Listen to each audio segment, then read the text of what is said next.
Bien, vamos a ver sobre lo que es el Internet de las Cosas, cómo inició.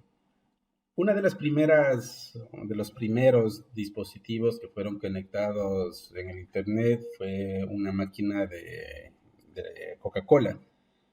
Esta máquina estaba en una universidad y lo que pasa es que los departamentos de los administrativos, de los docentes, estaban lejos de la máquina de esta máquina para ir a traer alguna bebida. Entonces, ¿qué es lo que realizaron? Esta máquina lo hicieron algunas modificaciones y le lograron conectar a la red de la universidad.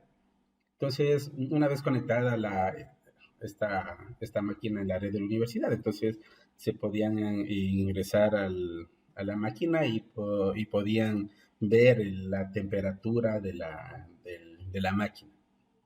Y también, bueno, la cantidad de bebidas que existían.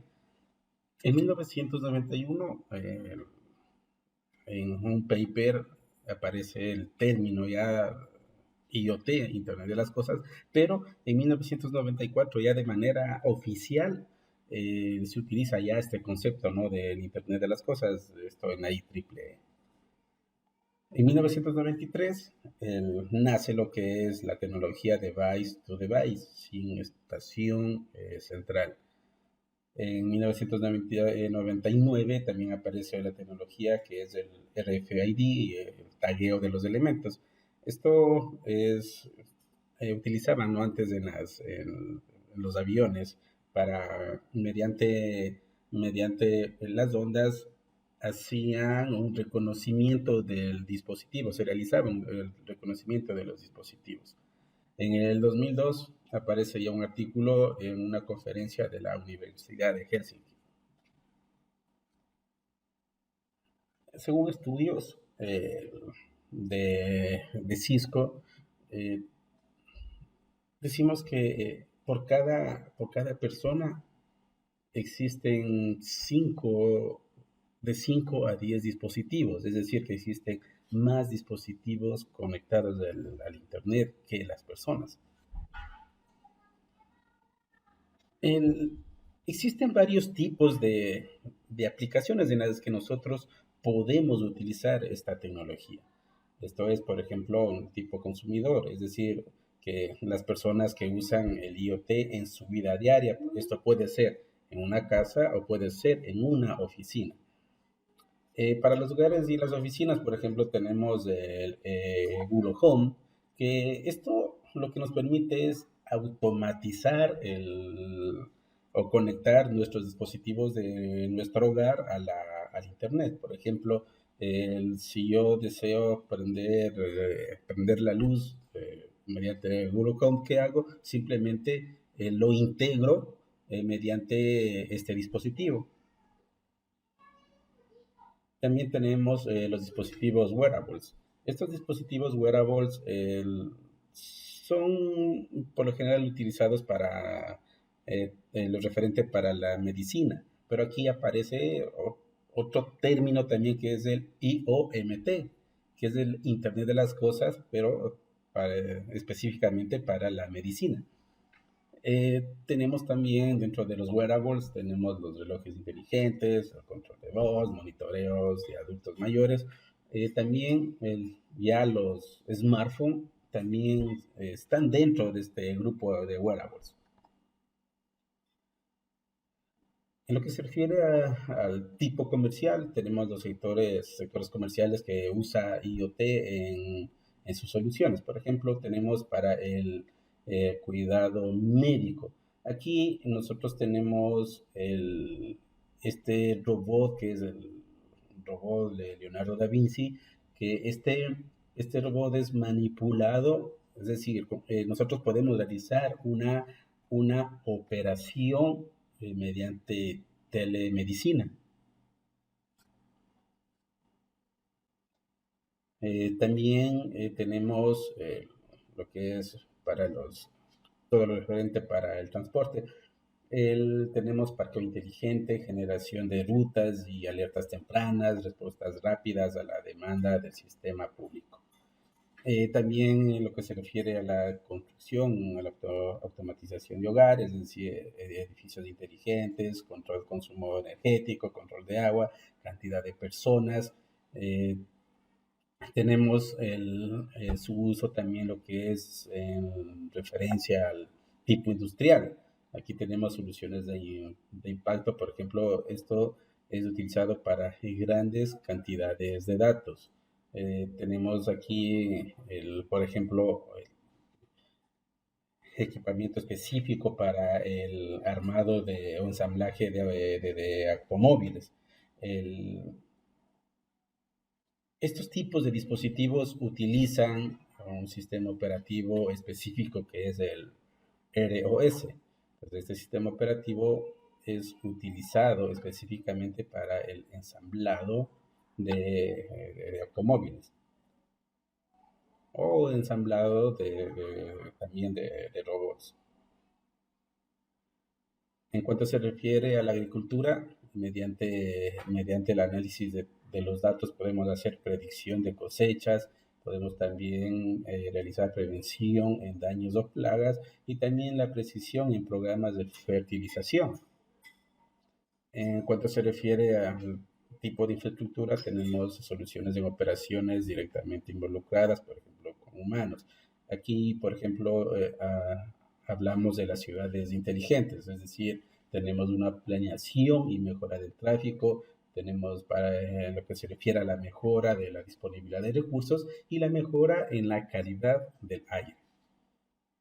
En cuanto se refiere al manejo de la energía, tenemos, por ejemplo, aquí hablamos de manera general de las smart grids, entonces son las redes inteligentes, ¿no?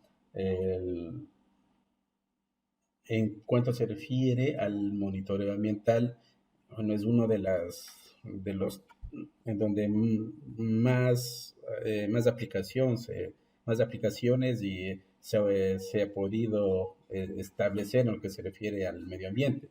Esto para la predicción de desastres, reacción inmediata, monitoreo de áreas protegidas y específicamente para el monitoreo de recursos. Lo necesario para un proyecto IoT. Entonces, primero, las bases necesarias, identificar las situaciones, planear los materiales y debemos elegir el controlador que nosotros vamos a utilizar. Entonces, vamos a aclarar primero las ideas y necesidades a solucionar con IoT. Entonces, primero, aquí debemos tener en cuenta cuáles son los hardware y los controladores que vamos a utilizar. En cuanto se refiere al software, igual el código que hace y que funciona, y qué son los sensores y qué son los actuadores. Es decir, qué periféricos nosotros vamos a utilizar. Materiales y herramientas necesarias. Nosotros, bueno, aquí se utiliza pinzas, cortafríos, tercera mano y destornilladores. Tenemos también lo que es un soldador, soldadura, crema para soldar y multímetro. El impacto siempre, cuando nosotros planteamos ese tipo de proyecto, nosotros debemos analizar cuál es el impacto de mi proyecto en IoT. O sea, eso es lo primero que nosotros debemos tener en cuenta cuando nosotros planteemos un problema. ¿Sí? Entonces, primero, el impacto de mi proyecto.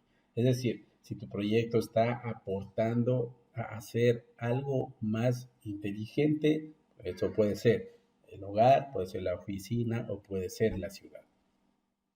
Debemos también definir un objetivo claro, es decir, saber qué necesitas y qué harás durante un determinado tiempo. ¿Sí? Y otra cosa importante también es la data. Lo principal aquí son los datos, ¿no? Es decir, la adquisición de datos en tiempo real, el almacenamiento, visualización o tratamiento. Siempre teniendo en cuenta esto. ¿Por qué? Porque con toda esa data, con toda esa información que nosotros vamos a utilizar, nosotros podemos realizar alguna predicción de lo que nosotros estamos investigando. Requerimientos del hardware. Entonces aquí tenemos sensores, es decir, cuántos hay y cómo escogerlos. En el mercado hay un sinnúmero, ¿no? Entonces, estos igual están clasificados, puede ser activo o puede ser pasivo. Activo es cuando nosotros necesitamos de una señal de poder, ¿sí? Es decir, que esta no entrega información a menos de que esté alimentada de la energía. Pasivo no necesita señal de poder, es decir, entrega información de manera inmediata sin estar conectado el dispositivo a alguna fuente de corriente. En la segunda clasificación tenemos el modo de detección y fenómeno de conversión.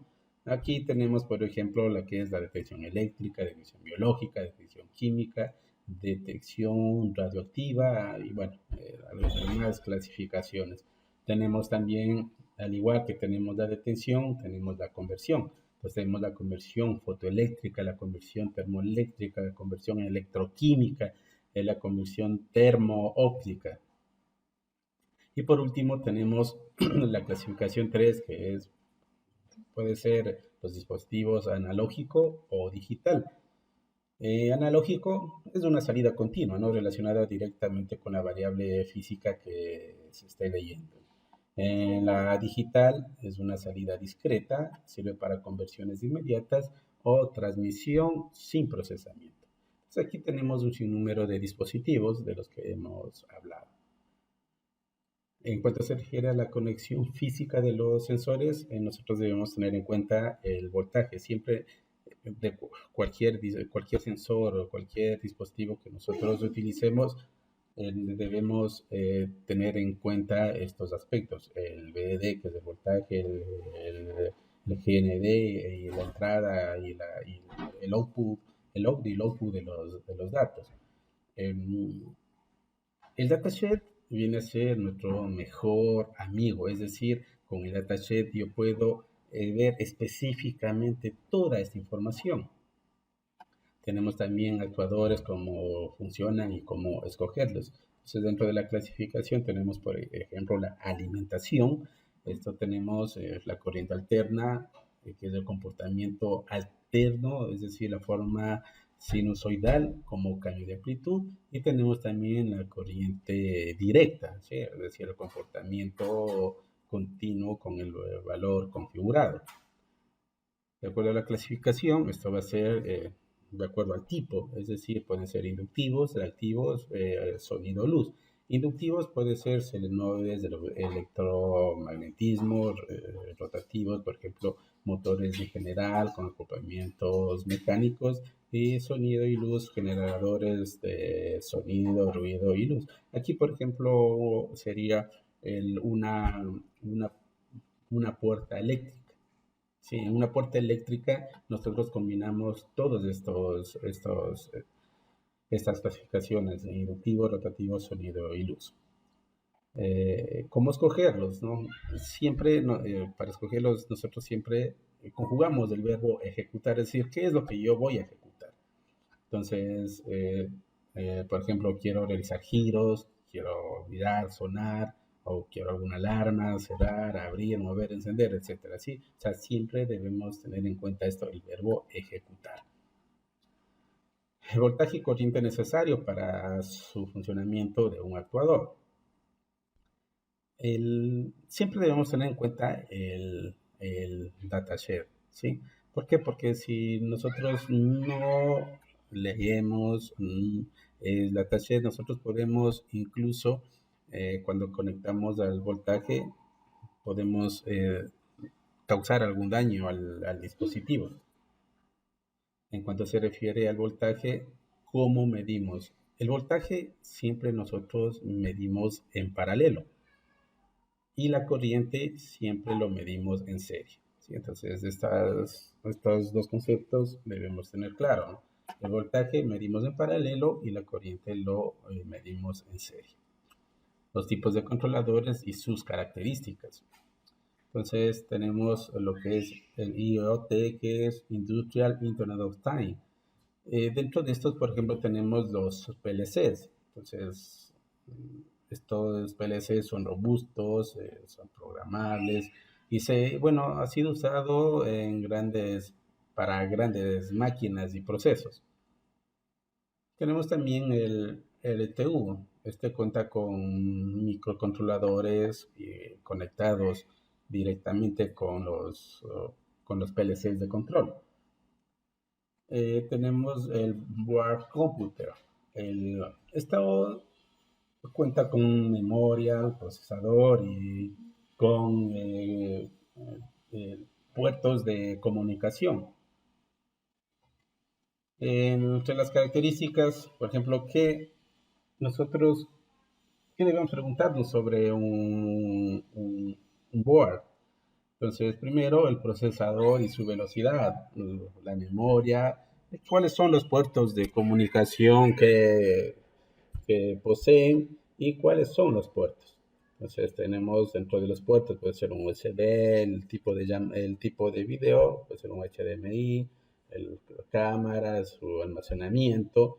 Y bueno, aquí tenemos información todo sobre el Raspberry, en este caso el Raspberry 3. Cómo se realiza el proceso de la instalación.